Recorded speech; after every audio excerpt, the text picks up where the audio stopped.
There is a fundamental rule in professional sports, a line that is rarely crossed. You can argue the call, you can show frustration, you can even take the fine, but you never ever name the referee. Unless, of course, you have reached a breaking point. A growing number of WNBA fans are starting to ask a difficult question.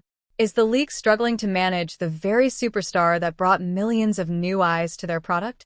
Caitlin Clark, the rookie sensation who has shattered music viewership records, attendance records, and merchandise sales, just did something that sent shockwaves through the entire basketball world. She didn't just complain about a call. She took the microphone, looked dead into the cameras, and called out a referee by her first name, Gerda. And she didn't stop there.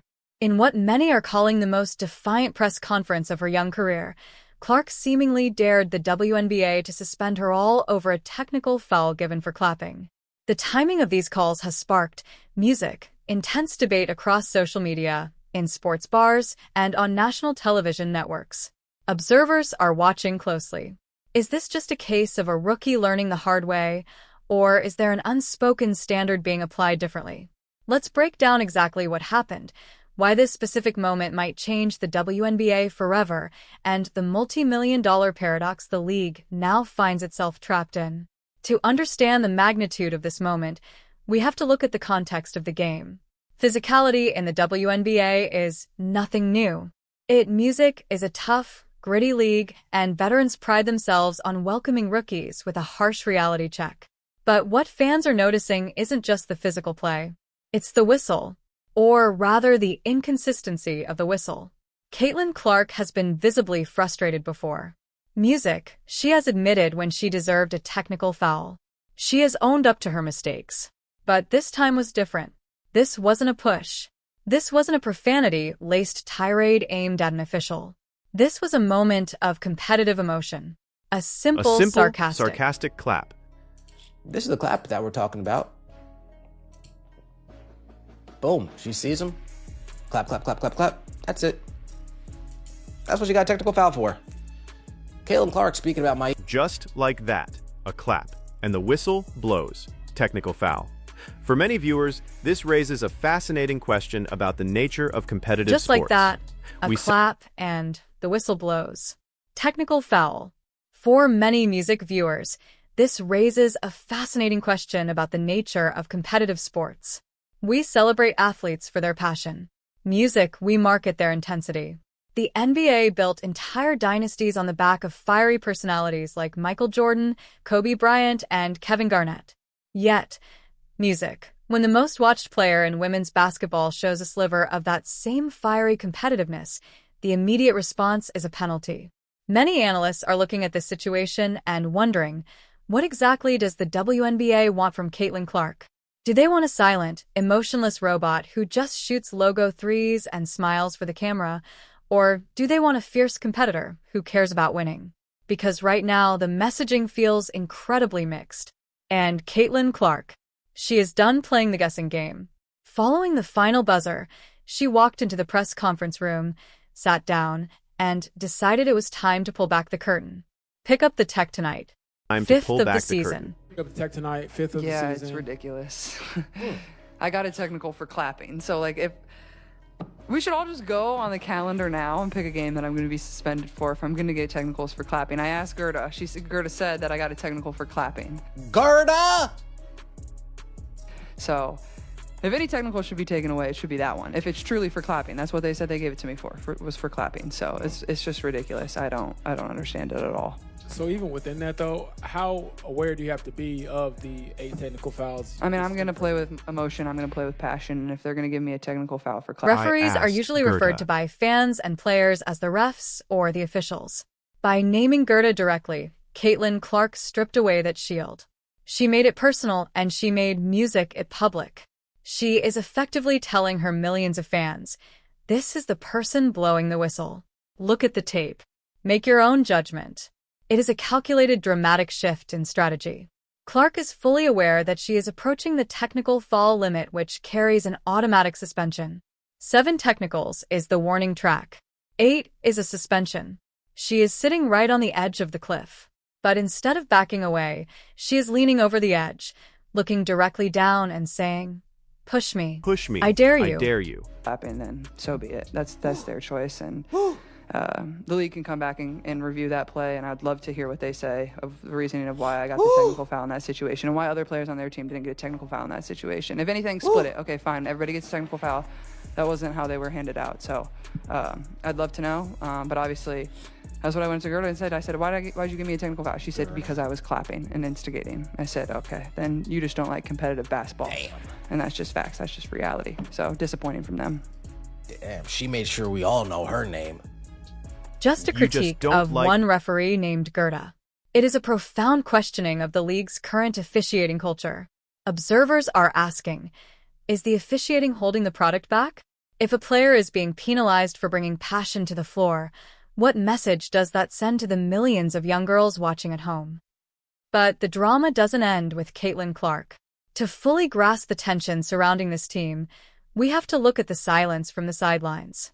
When a superstar is being targeted, whether by opposing players or by a seemingly unbalanced whistle, the traditional unwritten rule of basketball dictates that the head coach steps in. You take the fine, you protect your player, you go to the podium, and you demand accountability. We've seen legendary coaches do this for decades. It is how a coach builds unbreakable trust with their locker room. Yet, a growing number of Fever fans are starting to ask a difficult question about the leadership approach of Stephanie White. In the post-game press conference, the contrast between the fiery, outspoken rookie and the cautious, diplomatic coach was impossible to ignore. Here with you guys today, Caitlin Clark calling out referees. Here with you guys today, Caitlin Clark calling out referees by name. While Stephanie White is busy scared in the press conference, I don't want to say anything, Caitlin Clark saying, nope, I'm going to speak about it.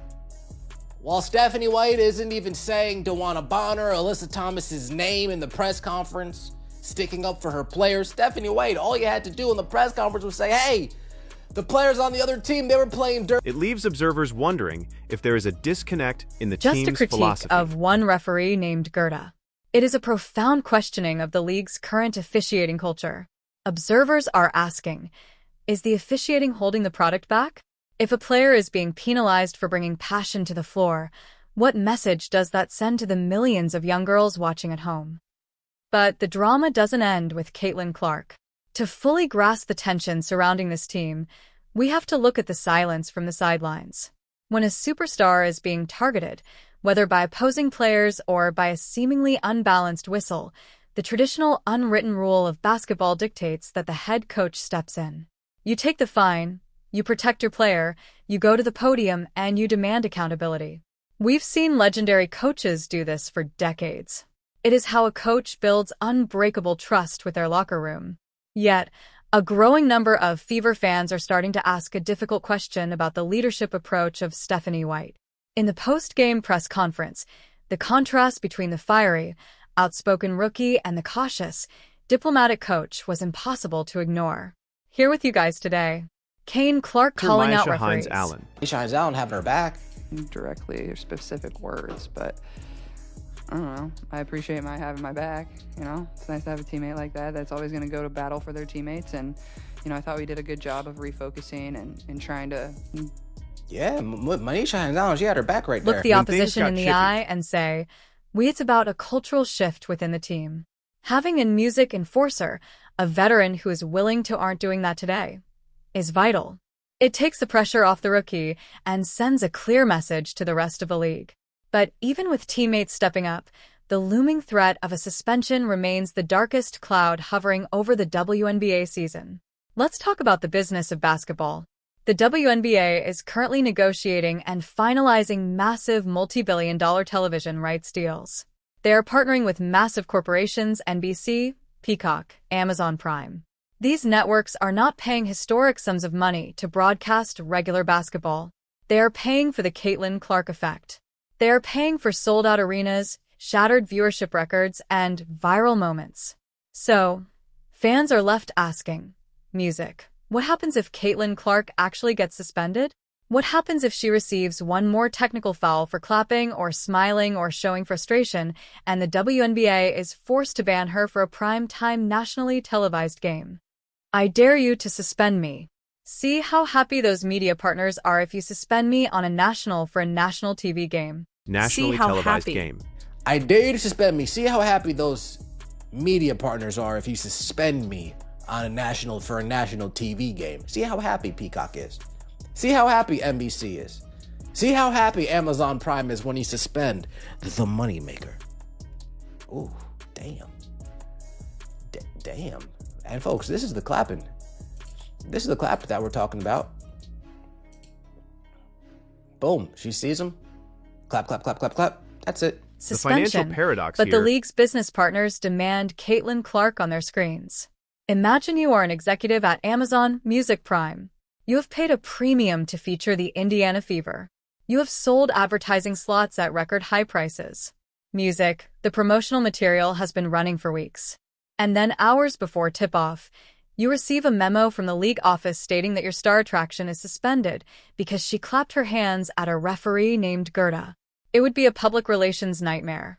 It would be a financial disaster. And Caitlin Clark knows this. That is why her press conference was so brilliant and so dangerous.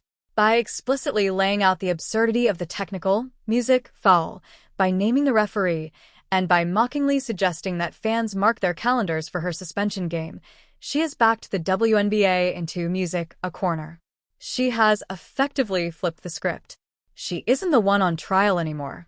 The WNBA's officiating and management structure is. If they suspend her, they risk alienating their new, music, massive fan base and infuriating their billionaire broadcast partners. They risk proving her point that the league doesn't like or understand competitive basketball. If they don't suspend her, if they mysteriously rescind the technical foul, they admit fault. They undermine the authority of their own referees. And they confirm to the rest of the league that Caitlin Clark plays by a different set of rules. It is a high-stakes game of chess, and a year-old music rookie just put the entire league office in check. So, where do we go from here? The eyes of the sports world are now firmly fixed on the whistle. Every time Caitlin Clark takes the floor, the tension will be palpable. How will the referees respond? Will there be retaliation in the form of tighter whistles and phantom calls? Or will the league office quietly send down a memo instructing officials to swallow their pride and let the players play? The timing of this friction couldn't be more critical. The WNBA is at an inflection point. The growth is undeniable, but growing pains are threatening to fracture the foundation. Fans are not tuning in to watch the referees. They are tuning in to watch greatness. They are tuning in to watch passion, rivalry, music, and intense competition. If the league tries to sterilize the product, if they try to punish the very emotion that makes sports compelling, they are playing a dangerous game with their own future. Caitlin Clark has laid her cards on the table. She has named the names. She has challenged the system. She has reminded everyone that she isn't just here to participate. She is here to compete fiercely, music, and unapologetically. Now the ball is in the WNBA's court. The clock, music, is ticking and millions of fans are waiting to see who blinks first. What do you think about Caitlin Clark naming the referee? Is the WNBA handling this situation correctly, or are we witnessing a massive double standard? Drop your thoughts in the comments below. If you want to stay updated on all the untold stories and deep analysis from the WNBA, make sure to hit that subscribe button, turn on notifications, and give this video a like. This is WNBA Pro. We don't just report the scores, we analyze the game beneath the game. Thank you for watching, and we'll see you in the next.